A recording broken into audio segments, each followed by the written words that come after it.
Amén, hermano. Damos gracias al Señor por esta instancia que nos concede. Saludo a toda la iglesia en Iquique. Doy gracias al Señor por concederme esta gracia, ¿no? Esta honra de poder estar con ustedes de manera virtual. Siempre deseé estar en Iquique de manera física, pero el Señor sabe bien todas las cosas, pero hoy día podemos estar de esta manera conectados e igualmente una alegría, hermano, estar juntos. Saludos desde la iglesia en Cholchol, a todos los santos en Iquique, y que el Señor nos dé su gracia también en esta noche para poder ministrar su palabra. Vamos a leer, hermanos, la escritura en la carta a los Hebreos, capítulo 11, versículo 8. Hebreos 11, 8. Dice así: por la fe Abraham, siendo llamado, obedeció para salir al lugar que había de recibir como herencia, y salió sin saber a dónde iba. Tengo en mi corazón esta carga de parte del Señor para compartir con ustedes en esta noche, referido a este varón de Dios, a este hombre de Dios, que es Abraham. Si pudiéramos colocar algún título de este mensaje, sería este: el principio de la comunión más elevada o más sublime. El principio de la comunión más sublime. Hermanos, cuando nosotros vemos la vida de Abraham, en particular, todos conocemos mucho de la historia de Abraham. Sin embargo, quisiera en esta noche poder referirme a ella en base a tres momentos, tres etapas en la vida de Abraham, que marcan su vida espiritual, que marcan su vida de relación con Dios. Por lo tanto, tiene que ver con esta comunión que establece o que llega a establecer Abraham con el Señor. Quiero que me acompañen en el libro de Génesis, capítulo 12 del libro de Génesis, porque allí, o un poquito antes, ¿no? Capítulo 11, ya el versículo 27, se nos comienza a hablar ya de la vida de Abraham, se nos comienza ya a hablar de este hombre de Dios, de este varón de Dios, de cómo fue llamado de la tierra de Ur de los Caldeos. Nosotros sabemos que la tierra de Ur de los Caldeos está en la antigua Mesopotamia, ¿no? Y de allí el Señor llamó a este hombre, de Ur de los Caldeos. En ese tiempo, esta ciudad era una de las ciudades tal vez más religiosas de su tiempo. Habían allí una cantidad de dioses y de una liturgia religiosa muy abundante y muy diversa también. Sin embargo, entre toda esa diversidad existía un hombre, Abraham, que no adoraba a todos los dioses paganos, sino que adoraba al Dios vivo y verdadero. De allí Dios lo llama. De allí Dios le dice a Abraham que venga y que salga de esa tierra y de su parentela a la tierra que yo te mostraré. Es interesante este mandato de Dios a Abraham, porque no le manda a Abraham un mapa de dónde va a ir, a qué tierra va a ir, cómo es la tierra a la cual él va a tener que trasladar toda su familia y con él todo lo que eso implica, ¿no? Sus sueños, sus deseos, sus ambiciones, sus anhelos más profundos, su estabilidad. Yo me imagino, y deducimos así, que por la vida que Abraham llevaba posteriormente, era un hombre acomodado, era un hombre no pobre. Por lo tanto, tenía que echar a mano a todo lo que tenía y cambiar todo su estilo de vida, que era un estilo de vida de un hombre de una ciudad, como recién mencionábamos, culturalmente, religiosamente, muy vasta, y tener que abandonar todas esas comodidades para convertirse en un hombre errante, en un peregrino, en alguien que iba a ir no sabía dónde. Pero sin embargo, como leímos en Hebreo 11, eh, esa declaración, ¿no? Con respecto a Abraham, que por la fe Abraham obedeció a Dios y se fue a la tierra que Dios le mostraría sin saber él dónde iba. Eso es fe, hermano, ¿no? Eso es fe. Es creer a Dios, es creerle a Dios. Cuando Él nos ordena algo, no cuestionar lo que Él nos va a decir, tal como Abraham lo hizo, sino que simplemente obedeció. ¿Y obedeció por qué? Y aquí quiero hacer un punto inicial. La obediencia a Dios no pasa simplemente por un obedecer a ciegas, como un obedecer así como alguien dijera, ¿no? Casi obligatoriamente. No.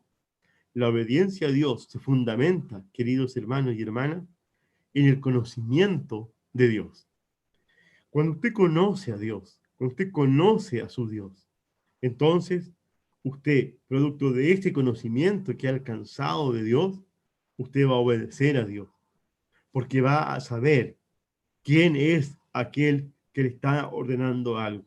Usted conoce cómo es su Dios y sabe que Dios tiene pensamientos de bien para usted. Sabe que Dios tiene pensamientos de bien para su vida y que nada de lo que Él mande hacer va a repercutir en algún daño para su vida. Por lo tanto, y aquí es necesario decirlo de esta manera, Abraham obedeció porque conocía a Dios también, porque ya había una relación inicial con Dios y ya algo sabía de Dios. No era un conocimiento pleno. Vamos a ver a medida que avancemos, Dios mediante nos dé el tiempo y la gracia necesaria para avanzar en esta noche.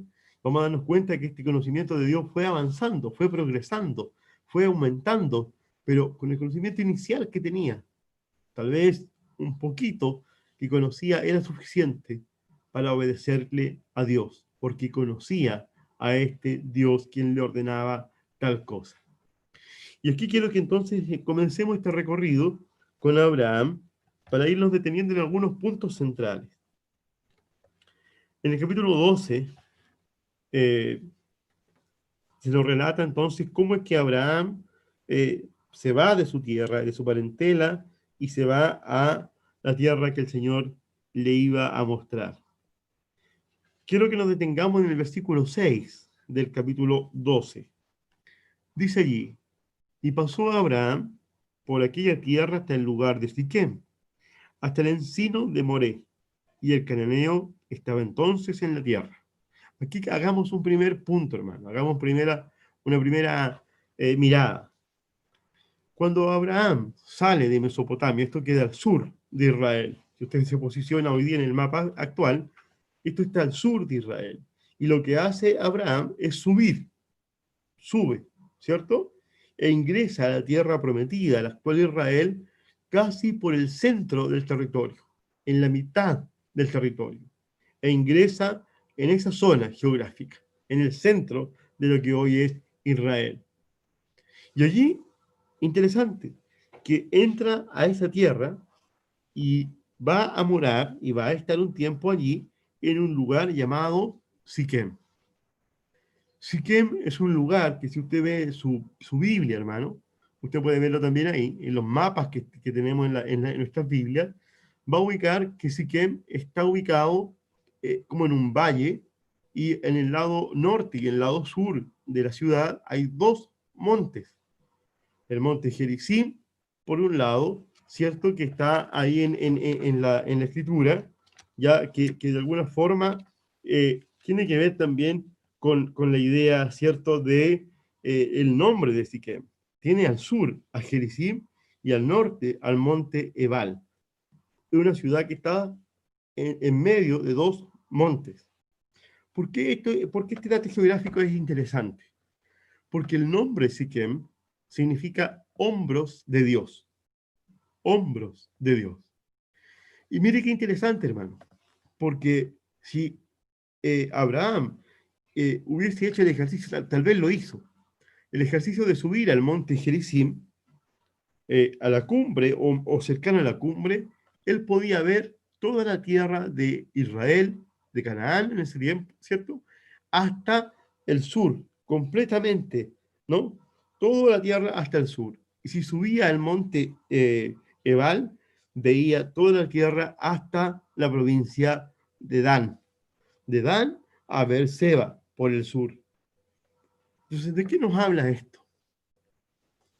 Espiritualmente hablando. Hermanos, llegar a Siquem es como el inicio de nuestra vida cristiana. Es como cuando recién llegamos al Señor. ¿Qué ocurre cuando recién llegamos al Señor? Cuando nos convertimos a Él por vez primera. Cuando por primera vez entramos en esta tierra preciosa que es Cristo mismo. ¿Acaso el Señor no nos toma sobre sus hombros? ¿No? Metafóricamente hablando, el Señor nos toma sobre sus hombros, nos pone aquí arriba y nos muestra todas las bendiciones que en Él tenemos. Todo lo que Él nos puede dar, todo lo que Él nos tiene para ofrecer, que es una riqueza incalculable. Tal como Abraham llegó a Siquem, a estos hombros de Dios, y Dios le mostró desde ese lugar todo el territorio de Israel, así también usted y yo, cuando llegamos al Señor Jesucristo, cuando llegamos a conocer al Señor, es como que si estuviéramos en los hombros de Dios y Él nos mostrase desde allí todo lo que Él tiene para nosotros. ¿Saben? Cuando yo leo esto y reflexiono sobre este punto, yo me acuerdo inmediatamente del versículo 4 del capítulo 2 de Efesios. ¿Se acuerdan, hermano? De ese párrafo, de esas expresiones de Pablo. Pero Dios, que es rico en misericordia, por su gran amor con quien nos amó. ¿Se acuerdan? Es como eso. Es como mostrarnos todas las bendiciones que Dios tiene para nosotros. El perdón de nuestros pecados, la sangre que nos limpia y nos lava de todos los pecados que podemos cometer aún todavía, su redención, su gracia abundante, su socorro permanente, todas las bendiciones que de Dios podemos obtener. Por lo tanto, a este viajero que venía desde Mesopotamia, llega hasta Siquem y se encuentra allí con los hombros de Dios y Dios le dice, mira, esta es la tierra a la cual te traje. Esta es la tierra, obsérvala. Allí está, es toda para ti y tus descendientes. Hermano, lo mismo es para nosotros con respecto a Cristo. Cristo no se nos es dado de forma limitada, sino que el Padre nos ha dado todo en su Hijo Jesucristo. Gloria a Dios. Tenemos todas las bendiciones de Dios el Padre en la persona de Jesús. Él es hoy nuestro Canaán. Él es hoy nuestra tierra prometida. Él es hoy aquella tierra de la cual fluye leche y miel. Hermanos, cuando recién llegamos al Evangelio, cuando recién llegamos a Cristo, es como que entonces tenemos esta entrada inicial. Dios nos coloca sobre sus hombros. Y aquí algo más interesante. ¿Cuándo podemos colocar a alguien sobre nuestros hombros? Hermano, cuando somos niños, nuestros padres nos colocaban sobre sus hombros. Usted cuando tenía a sus hijos pequeños o sus hijas pequeñas, podía levantarla, ¿cierto? Y colocarla sobre sus hombros y ahí su hijo o su hija era feliz, disfrutaba, tenía una visión panorámica que desde la tierra, y como era chiquitito, no podía, no podía ver. Pero en los hombros del papá, la visión que tenía era completamente distinta. Cambiaba, pero diametralmente. Nos sentíamos más grandes, nos sentíamos como que, uff, los mejores del mundo. Era una máxima alegría estar en los hombros del papá y ojalá el papá cabalgara y corriera y corriera y corriera, ¿cierto? Hermanos, significa entonces que cuando llegamos al Cristo, llegamos como estos hijos pequeños, como estos bebés, como estos pequeños hijos, que el Señor tiene de ellos amor que entregar, gozarse con ellos y también disfrutar de ellos y colocarlo sobre sus hombros y mostrarle todas las bendiciones que tiene. Cómo cambia la visión de las cosas cuando Dios nos coloca sobre sus hombros, querido hermano. Nuevamente me recuerda eso a Efesios. Esto está muy ligado con Efesios. Con respecto a cuando el apóstol Pablo dice que estamos nosotros sentados, ¿dónde? ¿Dónde estamos sentados? En lugares celestiales con Cristo Jesús. Gloria a Dios. Esa es nuestra visión de las cosas. Esa es la visión que un cristiano debe tener con respecto a las cosas que hoy ocurren en el mundo. No vemos las cosas como el mundo las ve. Nuestro análisis no puede ser el análisis que el mundo tiene con respecto a la situación actual de las cosas. No podemos nosotros permitirnos, queridos hermanos, tener un análisis político, social, económico que escuchamos en la televisión o que escuchamos en el o que leemos, perdón, en el diario o que leemos en Twitter o que leemos en las redes sociales. Nuestra visión de las cosas actuales es la visión que Dios tiene de las cosas actuales. No podemos entrar en la lógica del mundo, porque no somos del mundo. Amén.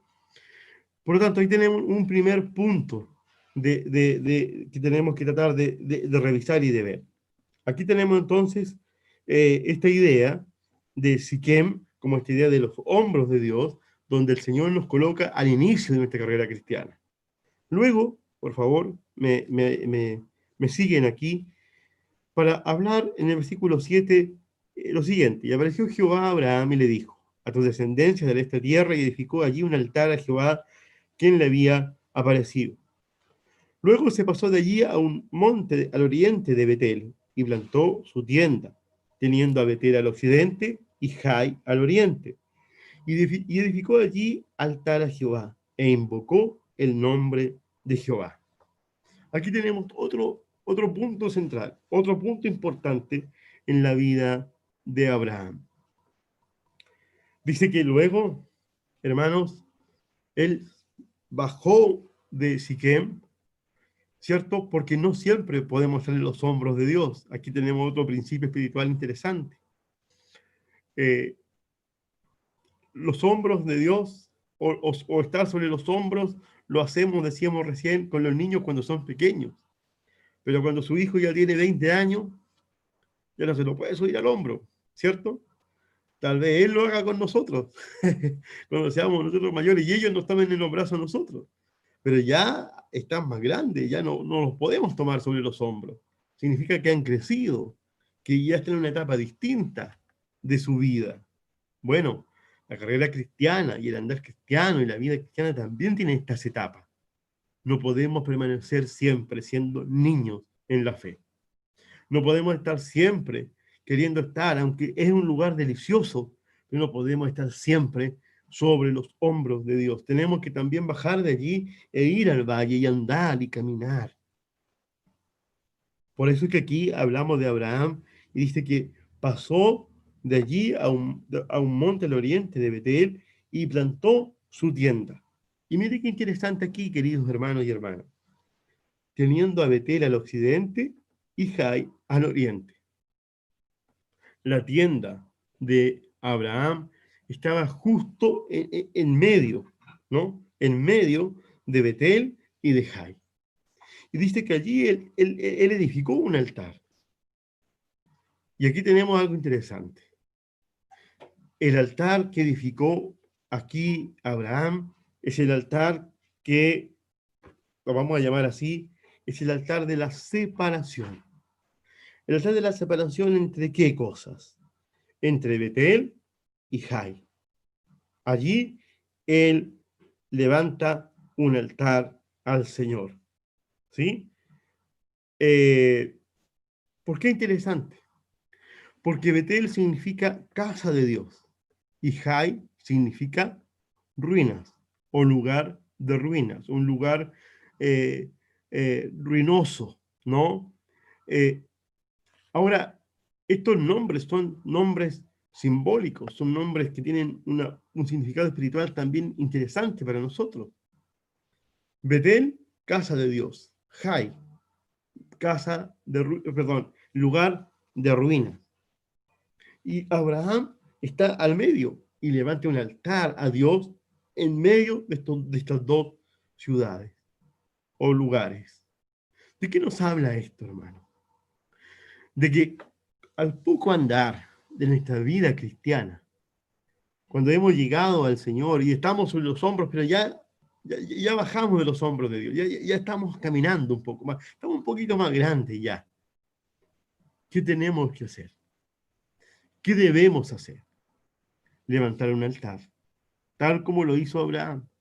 Levantar un altar que sea un altar de separación entre la casa de Dios y el lugar de ruinas. ¿Cuál es ese lugar de ruinas? El mundo. El mundo es un lugar de ruina. El mundo es un lugar de pecado. El mundo es un lugar sombrío. El mundo es un lugar de tinieblas. Y todo lo que ello representa.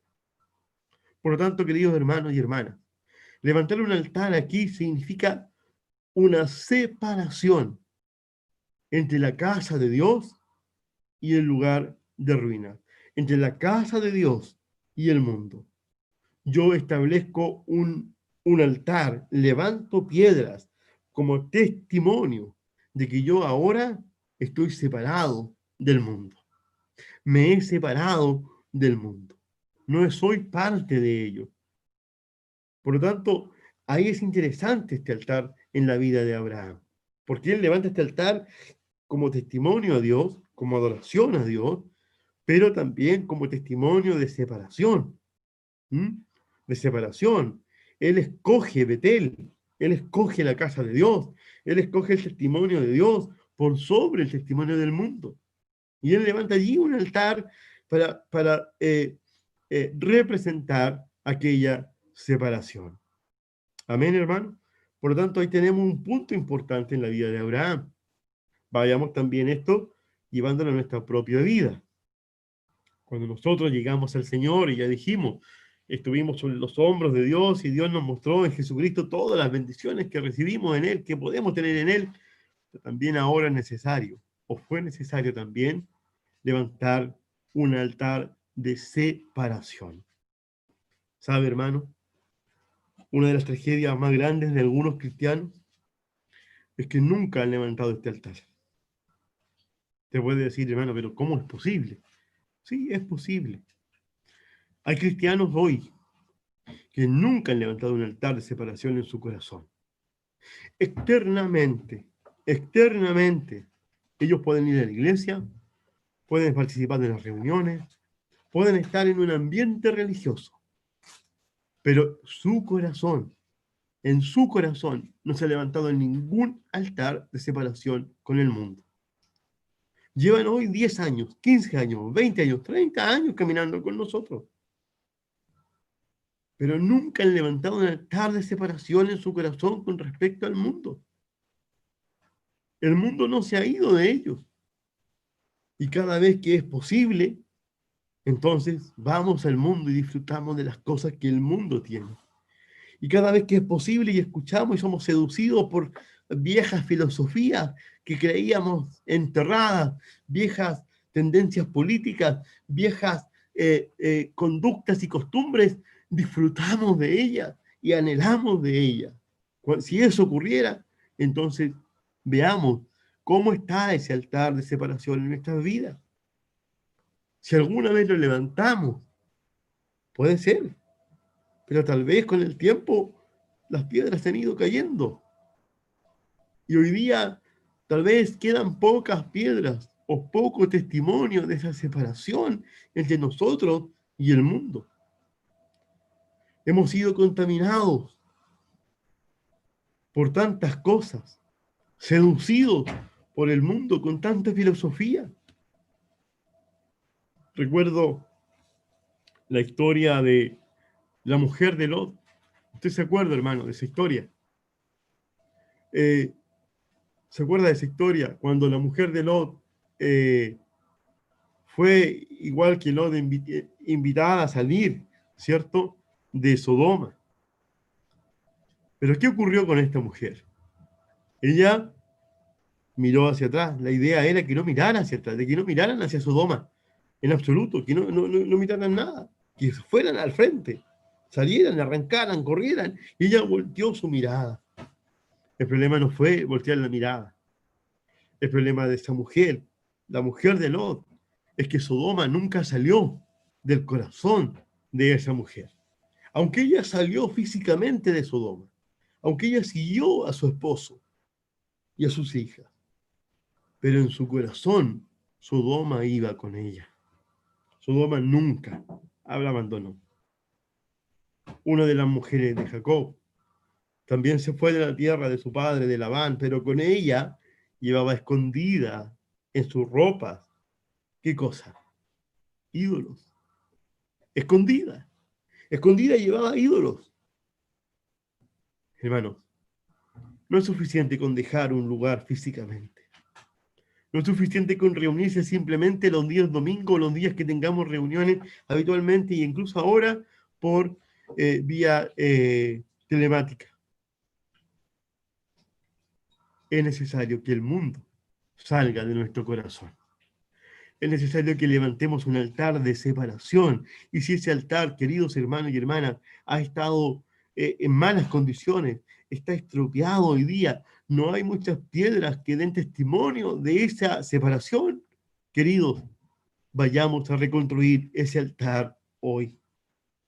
Volvamos a ese punto divisorio entre Betel y Jai y levantemos ese altar de separación, porque nosotros no somos del mundo.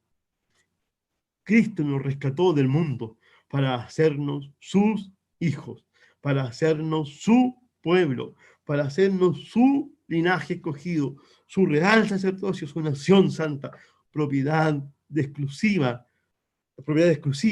de Dios, tal como el apóstol Pedro nos señala.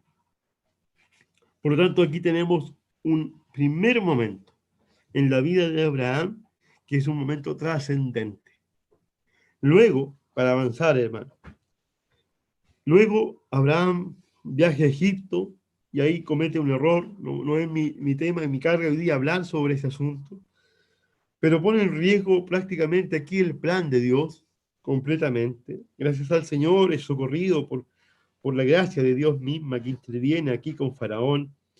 Y cuando regresa por sus caminos, recuerden, él vuelve a esa instancia de Betel y Jai. Por favor, acompáñenme aquí en el versículo capítulo 13, ¿cierto? Versículo 3 y 4. Y volvió por su jornada, dice ahí, desde el Negev hacia Betel, ¿ve? Hasta el lugar donde había estado antes su tienda, entre Betel y Jai, al lugar del altar que había hecho allí antes, e invocó allí a Abraham el nombre de Jehová. Hermano, ¿de qué nos habla esto? ¿Qué nos dice esto? Él se equivocó, él se fue, vamos a decirlo así, del plan de Dios, abandonó un poco el plan de Dios, lo que Dios había planificado para él, va a Egipto, pero cuando es salvado allí por gracia soberana de Dios, es salvado de esa situación, socorrido por Dios, él regresa al mismo lugar de inicio, vuelve a ese lugar, y allí donde antes había levantado un altar, vuelve a invocar el nombre del Señor. Hermano, ¿se da cuenta? Es posible volver allí. Los que han estado lejos, a ustedes también les hablo en esta noche, hermanos, hermanas, que nos ven de cualquier lugar de la ciudad, del país o del mundo. Es posible volver.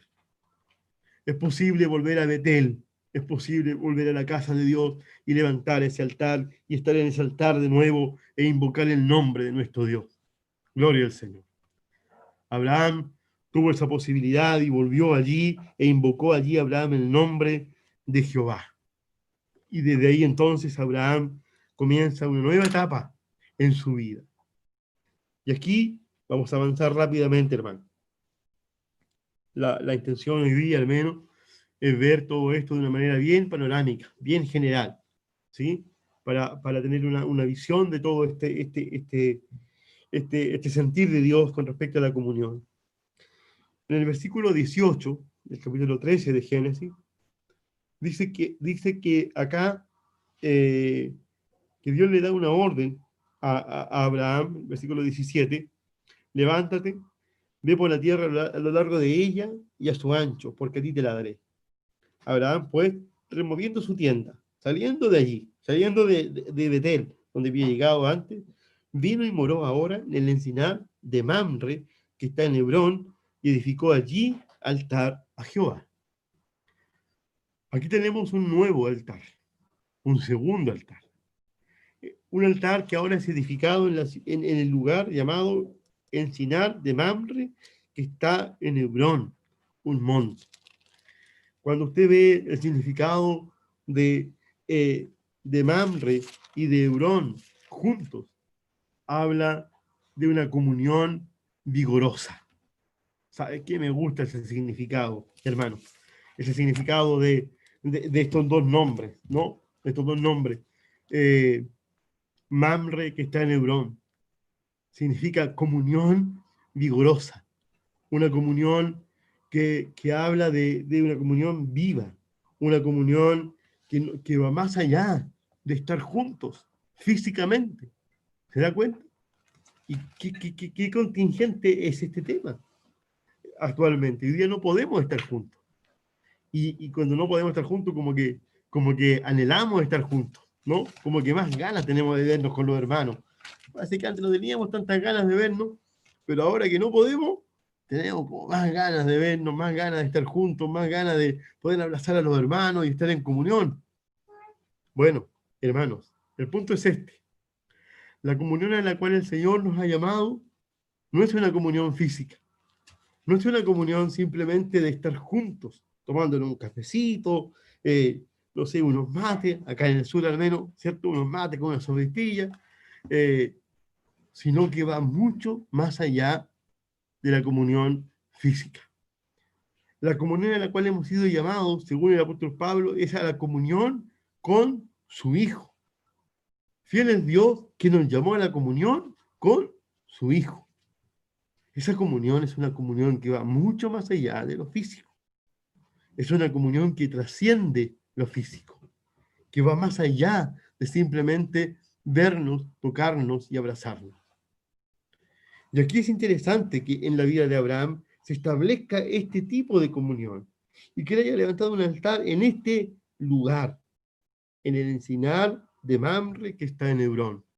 Comunión vigorosa, comunión viva, comunión que no depende de las circunstancias. Es una comunión que va mucho más allá de las circunstancias eh, actuales, que hoy día, por ejemplo, nos imposibilitan el estar juntos. Y mire, hermano, esta nueva etapa de Abraham en su vida, este nuevo altar que él levanta, es como una nueva etapa en la vida espiritual de Abraham, donde ya la separación es un hecho, aunque volvió atrás en Egipto, pero después volvió al lugar de inicio y de ahí nunca más se separó, nunca más levantó este altar de nuevo, solamente esta vez, y ahora avanzó un poquito más y avanzó hacia este altar segundo en el encinar de Mamre que está en Hebrón. ¿Qué es lo que ocurre aquí? Mire, por favor, lea el versículo 17 de Génesis capítulo 14. Aquí tenemos una escena que todos hemos leído más de alguna vez y en la cual se nos habla de un personaje que aparece por vez primera y única en la escritura, que es este sacerdote, que es sacerdote del Dios Altísimo y rey de Salem, llamado Melquisedec. Aquí dice en el versículo 18 que él sacó pan y vino y le bendijo a Abraham, diciendo: bendito sea Abraham del Dios Altísimo, creador de los cielos y de la tierra, y bendito sea el Dios Altísimo que entregó tus enemigos en tu mano, y le dio a Abraham los diezmos de todo. Hermanos, esta escena es una escena extraordinaria. Es una escena que, si usted la lee bien, no tiene mucha relación con el contexto en el cual se está narrando anteriormente y después vuelve la narración a lo cual se estaba hablando en el versículo 16. Pero el versículo 17, perdón, el versículo 18 y 19, 20, es como que, es como que se coloca y se inserta ahí, pero narrativamente hablando no tiene mucha conexión con lo que venía hablando anteriormente, ni lo que le habla después. Es solamente ese momento. Sabemos por las escrituras que este Melquisedec no era otro, sino el Señor Jesucristo. Él, en una cristofonía, no aparece en escena y aparece aquí a Abraham. Es interesante que haya sido en esta época, en esta etapa de la vida de Abraham, la etapa de la comunión vigorosa, de la comunión que no depende de circunstancia alguna. Hermano, ¿por qué pongo énfasis aquí? Porque el tiempo que hoy estamos viviendo, que nos tiene confinados en nuestras casas, al menos en las ciudades donde ha habido cuarentena, y algunos en forma voluntaria hemos decidido incluso estar un poquito más en cuarentena. Pero, ¿cuál ha sido el propósito? ¿Cuál es el propósito de Dios con todo esto? ¿Qué es lo que Dios está buscando con nosotros al tenernos un poco más recluidos, ¿no? Y confinados? ¿No será, hermano, que el Señor también busca esto en nosotros? Busca que aprendamos a tener una comunión que vaya mucho más allá de lo netamente físico. Que el amor al Señor no dependa de que si tenemos reunión o no tenemos reunión. Que mi devoción al Señor no dependa de una reunión de adoración o de alabanza o de oración, sino que aquí el Señor nos está llamando a una comunión viva, a una comunión real, a una comunión verdadera, a una comunión que está sustentada en lo que el Señor nos ha dado por revelación y no por el contexto físico, o no porque haya nuestros hermanos cantando, yo también voy a cantar, o no porque otros hermanos estén orando, yo también voy a orar, sino que aquí estoy solo delante del Señor, con mi esposa, con mis hijos. Esa es la comunión verdadera. Aquí Abraham, en esta comunión, esta etapa donde experimenta él una comunión con Dios que no había experimentado antes, que va conociendo a Dios de una forma que antes no le conocía. Ocurren cosas tan asombrosas como estas. Melquisedec aparece en la vida de Abraham. Y Abraham le da el diezmo de todo, reconociendo en él al Señor, reconociendo en él a alguien mayor que él mismo. También es en este momento donde Dios le promete a Abraham un hijo, una promesa a un hombre viejo, y Dios le promete a él un hijo. Hermanos, es en este momento de la vida de Abraham, donde Abraham logra una comunión mucho más elevada de la que tenía cuando recién partió de Ur de los Caldeos. Ha pasado ya muchos años, ha pasado mucho tiempo. También han pasado ya 2 altares, el altar de la separación y el altar de la comunión. Y él está experimentando ahora una comunión que antes no tenía con Dios, un conocimiento de Dios que antes no tenía, a tal punto que él llega a interceder por una ciudad llamada Sodoma, en el capítulo 18 de Génesis, versículos 16 al 33. Usted tiene ahí cómo Abraham ora a favor de estas ciudades y le habla a Dios, para algunos de forma osada, ¿no? Porque le dice, entre otras cosas, le dice, eh, quizás faltarán de 50 justos 5. Destruiría por aquellos 5 toda la ciudad y va bajando la medida. ¿Se acuerdan de la oración de Abraham? Va bajando la medida. Si hubieran 10, 5, si hubiesen tantas personas, de 40, hubiesen tantas personas, ¿la destruirías de igual manera? ¿Por qué ora de esa forma Abraham? Porque conoce al Dios a quien está orando. Conoce al Dios a quien está orando. Su conocimiento es producto de la comunión que él ha tenido con este Dios, con su Dios, con nuestro Dios. Hermano, la comunión que Abraham experimenta con el Señor, insisto, es tan elevada, es tan sublime, que Dios mismo llega a decir entonces cosas como esta. ¿Le ocultaré yo a Abraham, mi amigo, lo que he de hacer? Había un grado de comunicación y de comunión tan plena, tan fluida entre ellos, que a nosotros nos parece como inalcanzable. Pero no, hermano, no es inalcanzable. Esa comunión que Abraham tuvo con Dios, hoy día también usted y yo la podemos experimentar. Porque se nos fue dado a nosotros el espíritu de la comunión. Ese espíritu de la comunión lo tenemos dentro de nosotros. está en nuestros corazones, está allí adentro nuestro, dispuesto, siempre dispuesto a que tengamos una comunión más elevada con nuestro Dios. Hermanos, y por último, luego pasan muchas cosas aquí, nace Isaac, la promesa se hace realidad, la promesa se hace algo concreto, no se queda solamente en palabras, sino que también se vuelve algo concreto. Isaac nace de Sara y concibió a luz ya en su vejez a este Isaac. Isaac crece en la casa de su padre, amado, bendecido, muy querido. Y llega el capítulo 22 de Génesis.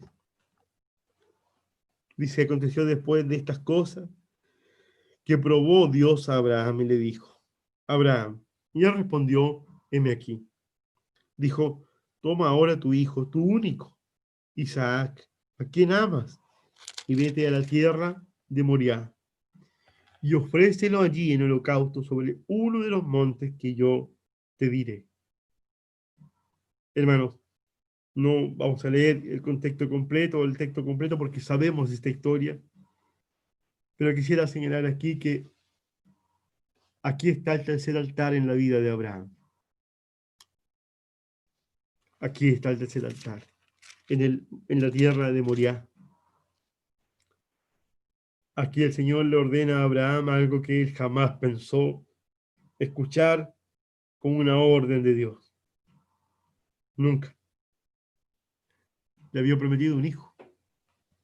Ese hijo que tanto anheló, por tanto tiempo, por tantos años. Lo anheló, lo anheló. Y ahora que lo tenía entre sus brazos, y ahora que lo vio crecer, que vio cómo se desarrolló y se estaba convirtiendo ya en todo un hombre, su heredero, aquel sobre el cual estaban depositadas todas las promesas de Dios con respecto a su descendencia, que sería más numerosa que la arena del mar, que las estrellas del cielo. Resulta que ahora Dios le pide algo inimaginable, que chocaba contra su propia visión, su propio deseo, su propia voluntad. Abraham, vete a la tierra de Moriah y ofrece allí en holocausto a tu hijo. Mire cómo dice la expresión, hermano. A tu hijo, tu único Isaac. Usted sabe lo que significa Isaac. Isaac significa risa, alegría. Era su alegría, era su gozo. Me imagino a este hombre ya anciano, como veía a Isaac corriendo, moviéndose por la tienda, trabajando en algunas cositas ya, con qué orgullo habrá mirado Abraham a Isaac y cómo fue viéndolo crecer, desarrollándose. Y Dios le dice, dame a esa que es tu alegría. Eso que es tu alegría hoy en tu corazón. Isaac es tu alegría. Isaac es tu gozo. Isaac, ese que es tu única alegría, lo único que alegra tu corazón. Dámelo. Sabemos lo que hace Abraham. Se levanta muy de mañana y ordena todas las cosas y se lleva a su hijo Isaac. Después de 3 días, Abraham llega al lugar, toma la leña del holocausto, lo pone a Isaac, su hijo, sobre el altar que él levantó. Y él tomó en su mano el fuego y el cuchillo y fueron ambos hacia ese lugar. Y sabemos lo que Isaac le pregunta a su padre. Padre, ¿y dónde está el cordero para el holocausto? Y la respuesta de Abraham fue, Dios proveerá. Dios proveerá. Y cuando llegaron al lugar que Dios le había dicho a Abraham, levantó un altar, compuso la leña, estoy leyendo el versículo 9, ató a Isaac su hijo, lo puso en el altar sobre la leña y extendió a Abraham su mano y tomó el cuchillo para degollar a su hijo, degollar a su hijo. degollar al único que le daba alegría, al que era su alegría máxima en la tierra. ¿Por qué estaba dispuesto a hacer cosas semejantes? ¿En qué descansaba esa obediencia a Dios a tal punto de entregar su única alegría? En la comunión, en esta comunión elevada, esa comunión sublime que le permitió a Abraham conocer a Dios como ningún hombre le había conocido hasta ese entonces, de conocer a Dios y su mente, conocer cómo pensaba a Dios. Abraham no dudó. Sí, fue con el corazón en la mano, como decimos habitualmente. Fue con el corazón partido, con el corazón hecho pedazos, subió llorando. Así me lo imagino. Pero no dudó en obedecer como obedeció hace tantos años atrás, cuando Dios le dijo, vete de tu tierra a la tierra que yo te mostraré. Pero hermano, cuando Abraham extendió el cuchillo para ver a su hijo, entonces el ángel de Jehová le dio voces desde el cielo, le dijo a Abraham, Abraham, no extiendas tu mano sobre el muchacho ni le hagas nada, porque ya conozco que temes a Dios, por cuanto no me rehusaste tu hijo, tu único. Qué hermoso esa expresión. No me rehusaste nada. Y quiero quedarme con esta frase, queridos hermanos y hermanas. Mire ahí, por favor, subráyela si puede en su Biblia. No, Abraham, no lo mates, no hagas nada, porque ya conozco que temes a Dios. De aquí viene la frase que quiero que destaque.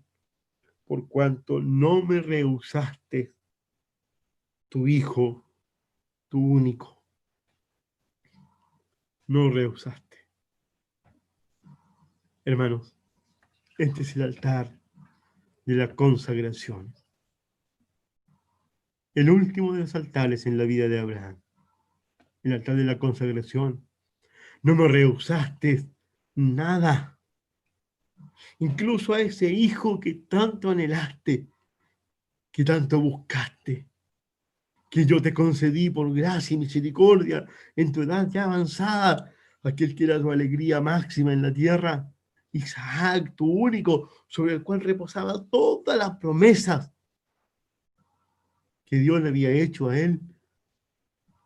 Y aún renunciando a todas estas promesas terrenales para con el pueblo de Dios, en la vida de Isaac, Abraham prefirió una cosa. Abraham eligió una cosa, porque está por encima de las promesas hechas, está por encima de los beneficios materiales que podía obtener Abraham, que está por encima de la trascendencia misma de él como hombre, porque su hijo es la trascendencia de él mismo, ¿no? Los hijos son una forma de trascender también en esta vida. Y él no rehusó eso y entregó todo. Y ese todo para él era su hijo.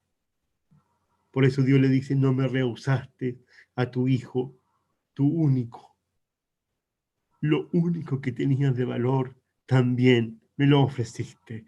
También lo colocaste en el altar. Hermanos queridos, hermanas queridas, la vida de Abraham es un ejemplo para nosotros también, de cómo debemos ser con respecto a nuestra relación con Dios. Tenemos que mirar nuestra vida y colocarla a la luz de estos altares que están en la vida de Abraham y evaluar nuestra vida. ¿En qué punto está? ¿En qué punto, en qué altar se encuentra nuestra vida hoy? Ahora, déjenme decir esto también, hermano, y con esto ya estamos finalizando. Dios no le pidió a Isaac y no le dio a Isaac, a Abraham, después del primer altar. Fue después del segundo altar. Eso, ¿por qué lo digo así?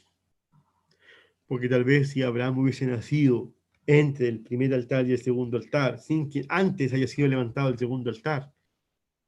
Tal vez Abraham no hubiese actuado como actuó aquí. ¿Por qué? Porque para llegar a consagrar todo a Dios, pero de verdad, hermano, no solamente una consagración como si este fuera un llamado que alguien hace públicamente a consagrarse a Dios donde todos pasamos, y todos hemos pasado alguna vez a esos llamados de consagración, y nos consagramos plenamente al Señor y vamos y estamos ahí adelante.